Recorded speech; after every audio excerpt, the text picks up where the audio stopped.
Mapri ini mungkin boleh diceritakan agendanya apa, Pak? Oke, dari Ibu Elsa sendiri.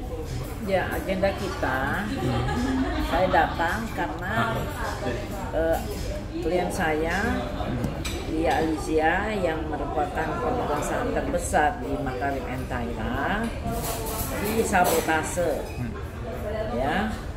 Dan mereka tuh iri karena Lizia mendapat banyak penghargaan, sehingga dia melakukan rekayasa, memberikan surat adendum seolah-olah klien saya mengundurkan diri, padahal tidak pernah melakukan pengunduran diri, dan itu pembuatannya juga tidak pernah diketahui oleh klien kami.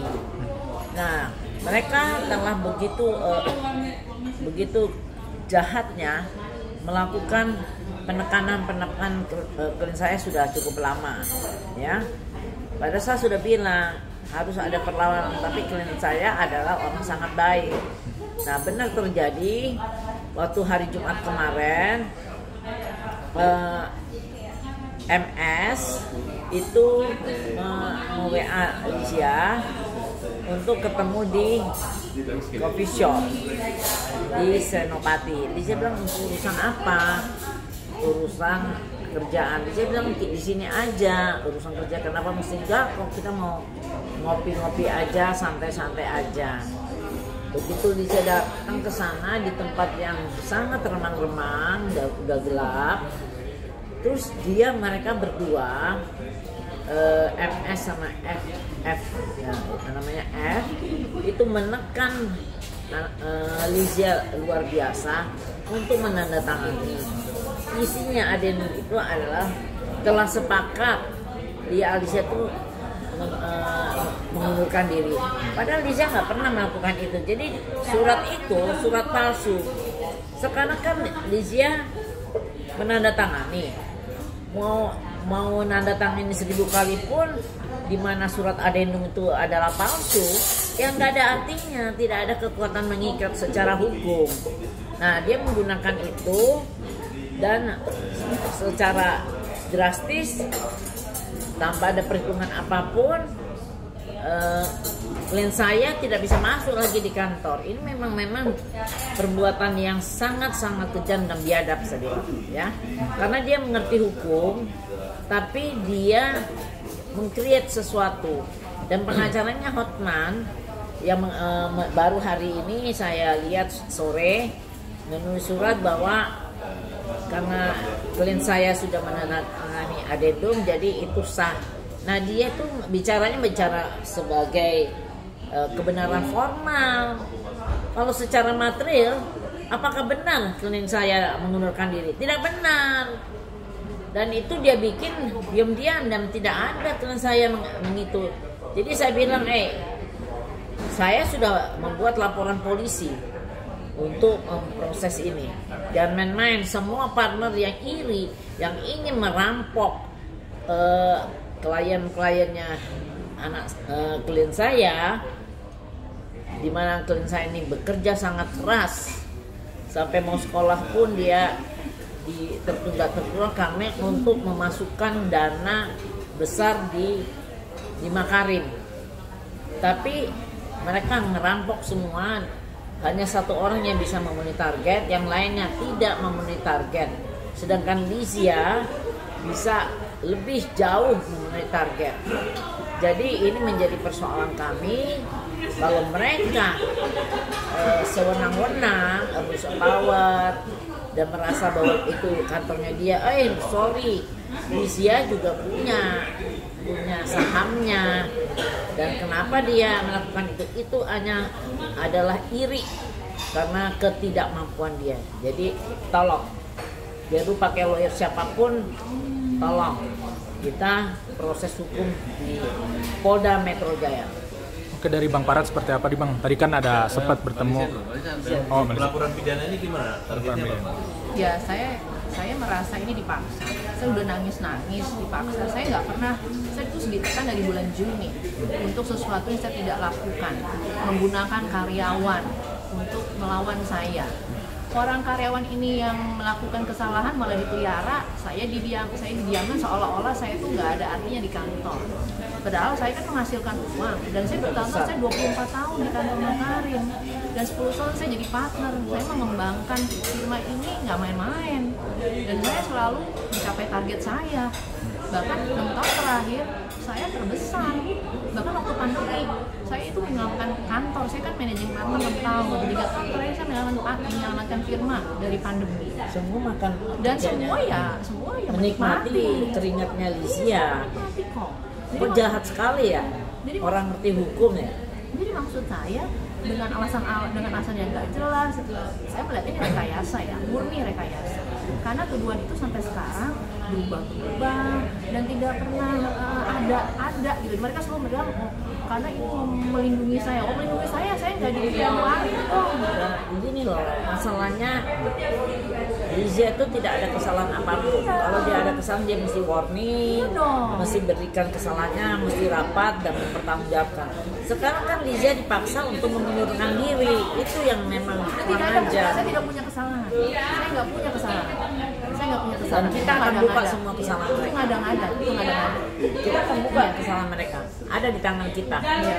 Ya. Tapi dari ibu sendiri mungkin kecurigaannya gimana nih, ke adanya kecurigaan rekayasa tuh sempat dari gimana mungkin agak Kelihatan situ. kan salah satu partner juga mengatakan, memang ada satu partner mengatakan ke saya ada partner yang senior katanya ingin mengeluarkan saya.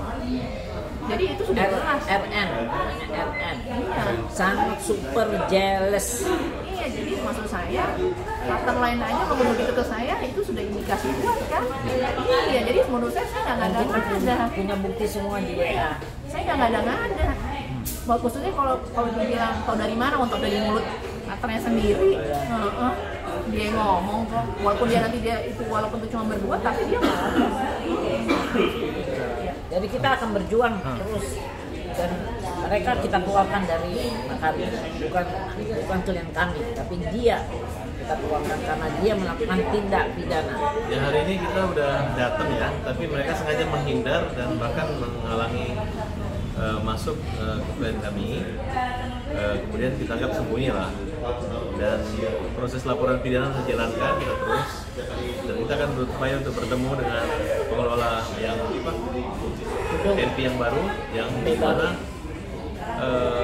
kezaliman mereka itu harus kita lawan. Nah, kita menyarankan kepada Satpam atau pengamanan di gedung Summit 1 di mana Makarim Tiara berkantor tersebut, agar mereka jangan melakukan satu perbuatan yang hanya diadu domba gitu. Karena biar bagaimanapun hak daripada klien kami berupa alat peralatan dan media itu masih harus diselamatkan dan tidak boleh diganggu mereka, jangan terbalik gitu. Dan ini suatu peringatan dan hari ini kita sudah menghadap pengelola gedung Ibu Maria di lantai 10 dan kita diberi kebebasan untuk masuk dan kita akan coba lagi datang minggu depan atau besok dan terus dan kita minta supaya mereka kalau bisa di polis lain aja ruangan atau kantor tersebut. Demikian. Tapi gimana Bang? Tadi kan di atas sempat ada Di atas komunikasi. hanya salah pengertian aja, bos di sana namanya Maria, ini juga di lantai 10 pengelola Maria.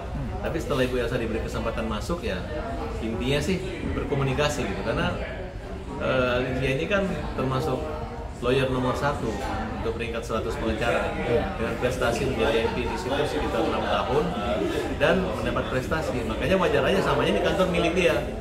Nah bagi kita ya, bagi karyawan-karyawan lain yang tidak mengerti, tidak paham ya, nah itulah kita anggap bahwa kok Benalu menyerang pohon inti gitu. Nah, harusnya mereka ini berterima kasih gitu.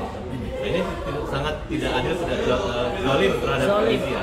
Oleh karena itu mudah-mudahan mereka nanti akan menyesal dan nanti kita akan kembali pada posisi yang sebenarnya untuk mendapat keadilan. Demikian. Tapi sudah ada langkah hukum kah Bang? Sudah kita laporkan polisi, LP-nya sudah jadi, yang pegawai yang satu kemarin LP-nya dan mereka 6 partner itu semua saya laporkan karena mereka ikut tanda tangan adendum yang isinya palsu. Mana mungkin dia dasarnya apa membuat adendum itu seolah-olah klien kami sepakat untuk mengundurkan diri. Padahal klien saya nggak tahu, tiba-tiba dipaksa aja. Itu memang benar-benar kejahatan, dan kejam dan irinya luar biasa. Tapi nanti biarlah penyidik yang akan memproses, dan tentunya klien saya pasti Allah membantu dia dan akan mendapatkan keadilan. Terakhir mungkin ada pesan gak sih mungkin untuk tadi? Nah, dari Ibu. Sudahlah, sadar aja. Kita itu kan hidup sudah bertahun-tahun. Apa sih yang kalian 24 tahun. Saya di 24 tahun dan bahkan ada rekan saya 24 tahun di situ. Apa sih yang kalian cari? Kalau kalian mau ngembangin firman ini, ya kenapa kita nggak berbaik-baik dari awal? Jadi saya itu udah sabar berbulan-bulan. Kalau saya melakukan begini, ini karena kesabaran saya ya harus selesai dan karena harus dapat pelajaran dari sini.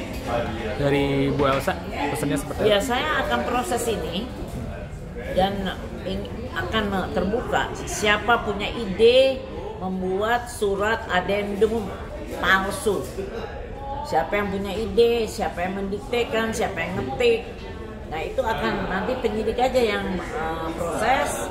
Dan kemudian yang jelas MP setelah jadi mereka tanda tangan, yang Lisa tidak tahu menahu, yang sudah mau 25 tahun bekerja di sana, yang pernah jadi MP dan menjadi lawyer nomor 1 di Indonesia dan juga sebagai nominasi di Asia Pasifik, dan dia Chamber of Commerce dari British. Jadi kasihan deh dia, itu yang satu yang RN sudahlah, dia sudah sulit mendapatkan income dan sudah tidak pernah, jarang-jarang masuk karena kakinya habis operasi. Dan satu lagi V itu kena kecelakaan yang nggak bisa duduk. Yang orang dia nggak mikir bahwa ini sudah ada azab dari Allah kepada mereka, tapi mereka melakukan hal ini. Lihat aja nanti, saya yakin Allah tidak pernah tidur. Allah akan melindungi klien kami, dan dia memang sholatnya, apanya, kerjanya jujur. Mereka itu udah nggak mampu, masih juga kurang ajar. Dari Bang Farah terakhir mungkin apa Bang? Persoalan saya ini bukan dengan Satpam Samit ini, bukan dengan pengelola gedungnya. Itu pengelola mereka juga harusnya apa dasar melarang itu.